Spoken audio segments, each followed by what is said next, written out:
Great. Thank you very much for your time this morning, Minister. First question, what is the state of the coalition? Coalition is dangerously strong from the point of view of our opponents on the other side. They all thought it would last 30 seconds and we'd be back having an election. No one thinks it's even close. Instead, we've got three parties, three leaders, a group of 30-odd ministers who are working pretty tightly together to deliver a huge amount of change. And our opponents spend half their time saying it's unstable, the other half the time complaining about how effective we are at working together to change things. Okay, dangerous. It's dangerously good. Dangerously good. Really? Why is it dangerously good? Well, there's no danger to the vast majority of New Zealanders. It's just Labour politicians and especially Green and Te Pāti Māori politicians. So they're endangered by our goodness. Because it was pretty, at the beginning, it was seen as a pretty immense task bringing all three of you together, two pretty polarising people in terms of you and Winston Peters and a big party like National. Are you surprised at how well it's gone? I'm not surprised because don't underestimate the power of facing up to challenges. This country has some huge challenges. Just about everything we started off with was broken. We're fixing it. The people are still very grumpy because things still aren't fixed. However, we were always going to be pushed together and united by the size of the challenge we faced coming into government. What's been the hardest thing in bringing those three parties together? Look, I haven't really ranked what is the most difficult. Personally, I'm actually proud of the way that I've taken on going from being an MP from Epsom to being a party leader, to leading a bigger party, to being in cabinet. And it's like any job, you try and take regular steps up so you're getting better. So that's what I've been focused on. In terms of challenges, I guess you could say that trying to make sure that we can work together as a cohesive government and preserve the distinct identity of each party. I mean, that's written into the coalition agreements. But it takes a little bit of a challenge because at the same time, you're a leader of a party, you're a member representing a district like Epsom, and you're also a member of a government that has a specific role. So, you do need a few personalities to get through any particular day. So how do you do that, maintain the ACT Party's identity when your identity now is kind of a three-way partnership? I think honest communication. So we will say, this government hasn't gone as far as ACT would. I think everyone knows that. They saw our policies and our alternative budget before the election. But this government has gone further than it would without ACT. And people can see the red tape that's been cut, the money that's been saved because of ACT being here. A lot of focus has been on, the relationships within the cabinet. And like you said, lots of people thought it wouldn't last this long. But it has. What is the relationship like when you've got those three distinct identities all coming together trying to be one? Oh, collegial and professional. I mean, a lot of people say, do you have a whiskey? Are you making best friends? I mean, who goes to Parliament to make best friends? I've got best friends. They're at home in Auckland, but we can work together professionally and collegially. Have you made any best friends across the cabinet table? Oh, look, I already have some very good friends. I'm proud to call Brooke Van Belden a friend, has been for almost a decade now.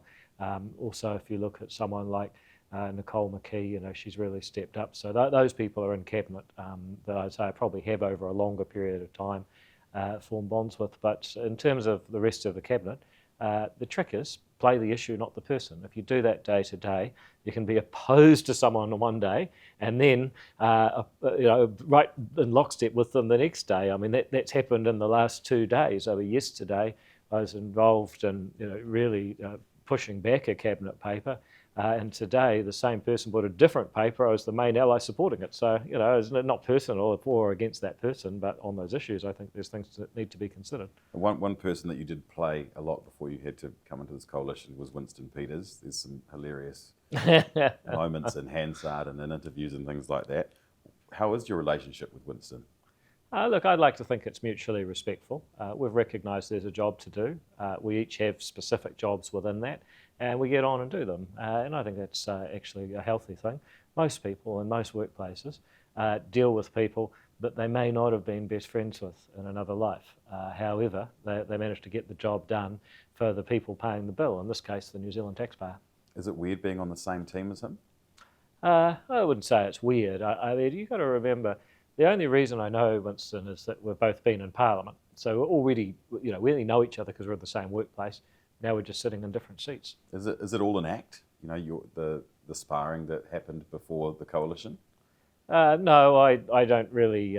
See, the thing is, I have a terrible memory, so I don't really act or make things up. I just sort of go with my gut, which is, I think, one of the things people like about me. Other people will say it's my downfall, but the reality is we've got responsibilities in government, we're discharging them. And is it going to be interesting going into the next election, sparring with Winston from a party political point of view, but still having to be in government and sit around the cabinet table with them? Well, in my view, the most important thing is the people who basically just want New Zealand to be a place where it's where you're going that matters, not where you come from. I'm interested in people. If you want to make a difference in your own life, less rules, less red tape, and a world that you can actually get ahead, then you're our people. I think it's better to talk to them rather than other politicians because, I'm pretty sure, Winston's a smart guy, but I don't think he's going to vote ACT. So I've got to find some other smart people who will. But you still want to get on with him because, he's part of getting real change as well. Well, everyone's got you can't give him my party slogan. That's copyright. Fair play. Are you worried that he's going to, or his party is going to start cutting ACT's lunch, taking a lot of the issues that you've got that have been successful in the government that you're together with, are they going to take some of those wins and talk about them? Well, if that was true, then it works both ways. But the truth is, I think the parties are more different than people realise. We research and we survey people and we ask, which parties are you considering? There's actually a lot fewer people than people think who are considering ACT or New Zealand First. There are some. But generally, people who are considering or saying they will vote for ACT are people that want to be open to the world, they want to see success, they want to embrace the future and make the most of this country. There are people who vote for New Zealand First. I'm not going to characterise them, but I would say it's more based on nostalgia and it's more based on looking in, whereas we're more looking out and a bit more for the future. Is Winston nostalgic? Is he a nostalgic guy? Well, when you're his age, you've got more time to be nostalgic about, so almost by definition. Let's talk about Christopher Luxon. What's your relationship like with him? Again, with Chris, it's just really professional and collegial. I've known him longer. He used to be my neighbour in one of those weird coincidences of life. So, I've known him since about 2014. And again, we're different people. We're in politics for different reasons, I suspect. Nonetheless, we have a professional and collegial relationship. What reason is he in politics for? Well, I think it's better to let him say that.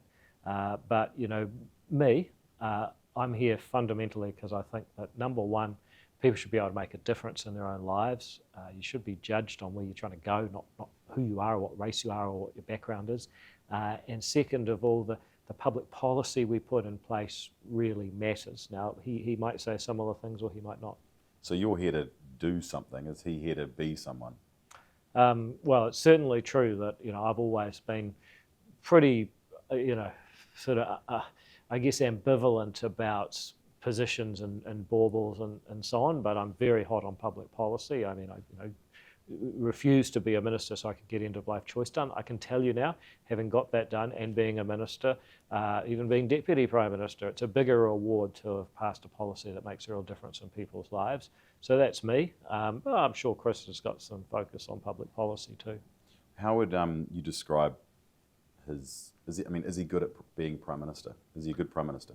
Well, he loves representing New Zealand internationally. I think he's very good at that. I'm not sure I could give a cuddle to an Australian Prime Minister, but he does it almost seamlessly. So in that sense, he's very good. And I think also, his background is managing an organisation, which is kind of what we have. So there's got to be some upside in that. What about his sort of communication skill, his inability to answer questions or his debating skills in the chamber? How do you rate that? Well, again, I think he's very good at staying on a message, and that's actually not to be underestimated when it comes to a politician. Do we underestimate him, do you think? Well, let me put it this way. Helen Clark got elected in 1981. She became the Labour leader, I think, in 1993. She became the Prime Minister in 1999, 18 years after she was elected. John Key got elected in 2002, became the national leader in 2006, and became Prime Minister after 6 years. People thought that John Key was the fastest possible. Chris Luxon, elected in 2020, leader in 2021, and Prime Minister in 2023. I mean, that's, it's a faster rise than anyone ever thought possible. And it's actually, 6 times faster than Helen Clark. That's twice as fast as John Key. So you've got to give him some credit for that. So was it a bit premature, him being the Prime Minister? Was he sort of thrown in the deep end? Well, the voters made him the Prime Minister, so I'm not going to say that. Well, sort of you did as well. And if you ask Winston, he did. Well, I mean, I think we always said that we were going to be in a coalition with the National Party. So it's the voters that decided to put us all there. Yeah. What would your ideal government arrangement be after the election next year? Well, probably 119 acting MPs and just one person to be the Speaker. Okay, well, that's not going to happen. What's your ideal, realistic government arrangement? In a democratic society, okay. Right. Look, I mean, I don't think it helps to speculate. Obviously, my job is to grow ACT's influence. I think to see ACT maintaining its polling or slightly higher than the election night in most polls during a pretty tough winter for the government, you've got to be happy with that. But no doubt our objective is to grow so that more of the policies that our supporters and more of the spirit that our supporters want will be reflected. And that's in freedom and it's in meritocracy. Do you want New Zealand First out of the picture? Well, I mean, as I've said, my ideal world would be a one-party state with just ACT. And I promise, unlike other dictators, we would do a fantastic job. But given that, we'll work with the constellation of parties that the voters deliver. That's what you've got to do. But ideally, though, would that be just ACT and National without having New Zealand First there? Well, again, I mean, you can talk about ideals, but I've come to the conclusion we need to work with the people that the voters give us. My plug was, obviously I'm the leader of the ACT Party. I wear it every day. I want to see ACT succeed and grow. If you share our values, vote for us. We'll work with whoever else is there. But are they holding some of the ACT Party's ideas and policies back, do you think? Well, every party is holding back the other two parties to some extent. I mean, that's the nature of a coalition. There are always compromises. So, ACT would cut more government spending. We would cut more red tape. And we would be more pro-freedom on most issues. However, the other two parties are probably more towards the status quo. Now, you can have an argument if you think that New Zealand needs to change more and faster, then ACT is a pretty good way to achieve that. If you want to see something more status quo, more centrist, then the other two parties are a way to achieve that. The choice is with the voter. So are there two handbrakes at the moment on the ACT Party? There's National and New Zealand First. Would it be easy just with one? I mean, if you have a look at maybe you can divide and conquer, But if you have a look at the ACT Party's alternative budget, it's clear that we would do a lot more to reduce the size of government, free up resources for families, farms, firms, businesses, and so on. That's true, but also we know that by making this government pulling it somewhat to the right. We've managed to ensure that we're keeping the government because we don't want the other guys, and we're going to keep making it better. And that's really what we stand for: keep the government, keep making it better. So, do you want the current setup to be re-elected again, or do you want National and ACT to be able to form a government together? Well, I'd love to. Which one of those two would you choose? Well, the thing is, I don't have that choice, right? Well, I have the choice. I'm giving you that choice now. Which one well, would you choose? You don't have. This is the problem. The media is far too big for their boots. Trying to create. I mean, you're like Chloe Swarbrick trying to bring peace to the Middle East with no real power. Don't compare to me to Chloe Swarbrick. Okay, sorry. Okay, well, all right. As long as you don't compare us with the Middle East. So, what do you want? What would be? Which one would you choose out of those two? Like, do you want New Zealand First at the table or not? Next time? Well, it's what I want is not important. What I want is for more people to vote for ACT. Let's just see how it shakes out. Our commitment is that if you vote for us, we'll promote your values and we'll do that to the best of our ability. No time for sleeping, just work. And if you vote for us, then we will work with the cards that the rest of the electorate's dealt. Why don't you want to answer that question? I mean, it doesn't breach the coalition agreement, does it? Well, put it this way. I just know that as soon as I start saying we don't like those guys, we don't want those guys, as soon as you do that, you're no longer focused on how do we make New Zealand a better place from the point of view of people who support ACT and its spirit and values. But isn't it a reality that you would get more done without New Zealand First being there? Yes and no. I mean, on some issues they, have the opposite view from us, but on other issues they have a similar view from us. So, it works both ways. Okay, so you wouldn't mind the status quo being re-elected next year? Well, I don't mind things that I can't control. My job is to make sure that ACT puts the best possible proposition before the voters, and let's see how that shakes out. If it's just two parties, then I'd no doubt mathematically it's simpler. But if that's not going to happen, I'm still just going to have to grow ACT and work with the cards we're dealt. So it goes back to old St. Francis of Assisi. Have the courage to change the things you can, serenity to accept the things you can't, and the wisdom to know the difference. Isn't that what Margaret Thatcher quoted when she became PM outside Downing Street? I don't know if she did or not, but if she did, then I'm very proud to have said the same thing as her. What has ACT achieved in this government? Look, huge amounts of savings. So if you think about the Healthy School Lunch Program, we basically halved the cost. We're saving up to $170 million a year, in fact, probably more than that next year. And despite some initial speed wobbles, we're delivering the same or better quality with 99% plus on-time delivery. That's a real, the media coverage of this, frankly, has been atrocious. But if everything the government did could be made twice as efficient, deal with a couple of hiccups at the beginning, and then just keep delivering at 99%, we'd be in a much better place. You look at my savings drives, 500 million in the first budget, 115 million in the second budget.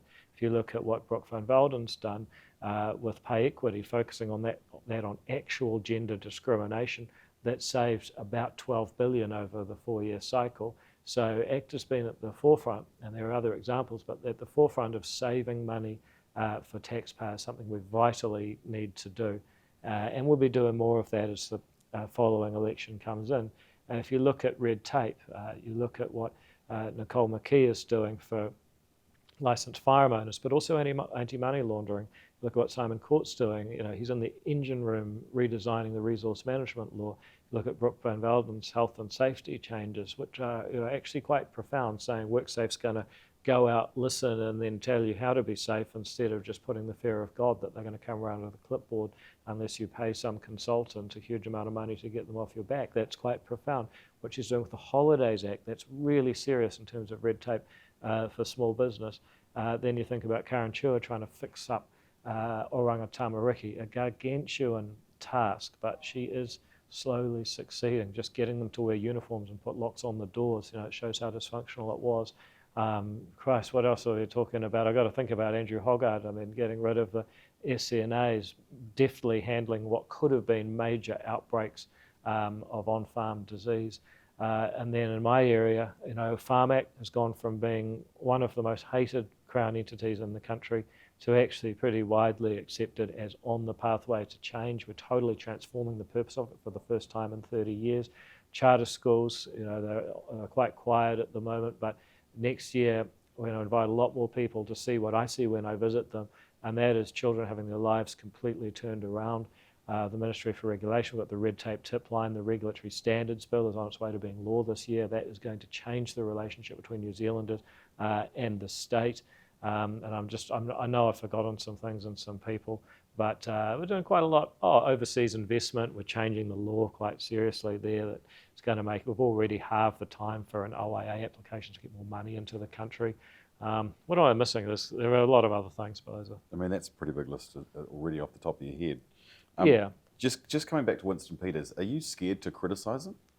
No, I'm not scared to criticise him. I just don't think that it actually helps. What's the upside for me? But you were happy to criticise him when you were in opposition. Yeah, but we weren't colleagues working together then. And I think at that time, people were saying, okay, well, what's this guy doing? What's the right thing to say about it? Nowadays, I just look at it and say, well, we got a lot of people who look to ACT as their party to support. My question is, well, what do we doing for them by criticising him. They'd probably like us to get a few more of those policy ones like I just listed. Would you say that you're friends or friendly? We're friendly. I mean, I don't go to Parliament to make friends. Anyone that goes to Parliament to make friends. You just end up making friends sometimes, right? Yeah, well, I have a few over a long period of time. Who knows? Maybe I could be, visiting him in his dotage. It could still happen. Yeah, maybe. We're going to interview him next week in a similar thing. What do you think he's going to say about you? Like, will he criticise you, or will he be very statesmanly like you are today?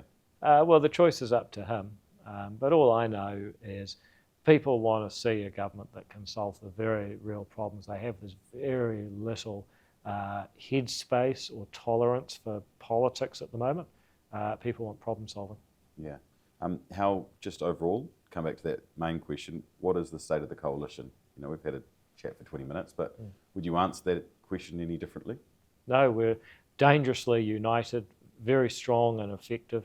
We're making change against heavy headwinds, and I think as people get the car back from the mechanic out of the garage, they'll see you fixed our car. A lot of people saying, oh, people are complaining you haven't fixed it yet. Well, we're still under the hood. Are you dangerously united, or are you just saying that you're dangerously united? Well, I mean, it's a bit difficult when someone says, are you lying? I mean, the answer is obviously no. Okay, so you actually genuinely are dangerously united. Well, I think you, Winston Peters, Christopher Luxon, and your MPs. From the point of view of our political opponents, we're dangerously united. And the thing about that is, I can prove it because I can look at the progress that we've made. I mean, I've just listed things that we've done. Really substantial change, the real change that we campaigned on is happening. We're very proud of that. Awesome. Well, thank you very much. No worries. Thank you. Appreciate your time.